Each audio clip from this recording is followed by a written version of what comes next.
The Pitt episode 11 ended with the horrific revelation that a mass shooting was taking place at Pittfest, the event Robby's son Jake went to with his girlfriend. Episode 12 wastes no time emphasizing the importance of preparing for victims to be driven in, with all hands on deck as the characters in the pit prepare for a long night ahead. In the meantime, Robby is still trying to reach Jake when the episode starts, forced to juggle fears about what's happened to his son with managing the hospital in its most dire hour yet. Because of the pit's penchant for realism, the show pulls no punches with showcasing the hospital's preparations. Sean Hattis's Dr. Jack Abbott arrives on the scene, with him and Robby organizing the team, telling them they need to work quickly and efficiently. There won't be any drawn-out tests, and every victim gets a color-coded wristband to determine the severity of their injuries. Bins filled with resources are carted in as even Gloria works amicably with the group to get operating rooms, oars, prepared upstairs. And so, the most stressful hour of the medical drama begins. The pit refuses to hold back on its realism. It pulls no punches showing the aftermath of the mass shooting. Once patients start to arrive at the trauma hospital, it doesn't take long for the team to start organizing the chaos. Wristbands are slapped on various new patients, from red wristbands signaling immediate attention needed, to yellow wristbands for those with less life-threatening injuries. One of the first batches includes someone who died on the way there, immediately solidifying the grim reality of what they are dealing with.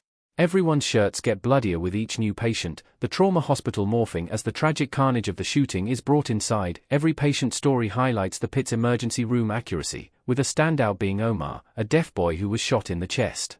Despite his grim condition, he's stabilized enough to be brought to an OR, although his mother isn't as lucky. She was hit by a car bringing her son to safety, and is suffering lacerations to her liver. They don't have enough blood to keep her alive before the next batch comes in, prompting Mel to donate her own to save her life. This situation alone emphasizes the desperation and quick thinking needed to treat the shooting victims, bolstering the episode by not shying away from a grounded portrayal. But it's just one of many throughout episode 12. From a man named Grayson who got grazed in the head to someone with a bullet hole in the neck, patients with varying degrees of injury are either saved or stabilized as quickly as possible. Even Dr. Abbott contributes creatively, taping a blood bag to his leg, donating while going around treating patients.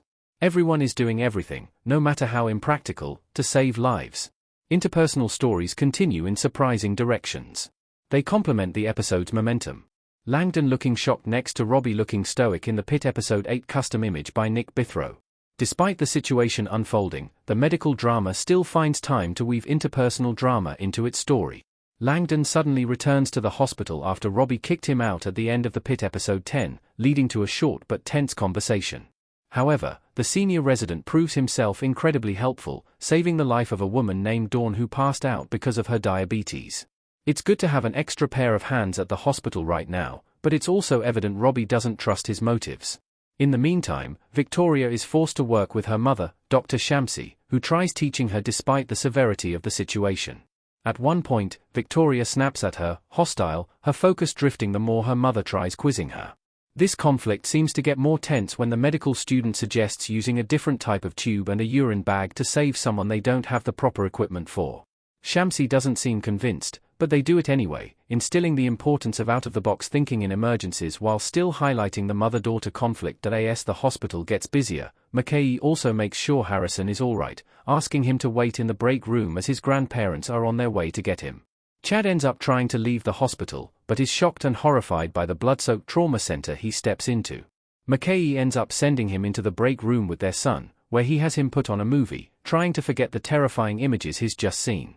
It's his humanizing moment and one that seemingly makes him realize the pressure of his ex-wife's job in saving lives. The shooting storyline is far from over. The hospital might be in danger. Noah Weil as Robby looking tired in the Pitt Season 1 Episode 6. Despite all the chaos unfolding, the biggest question hovering over the episode is whether Teresa's son David was in any way responsible for the shooting.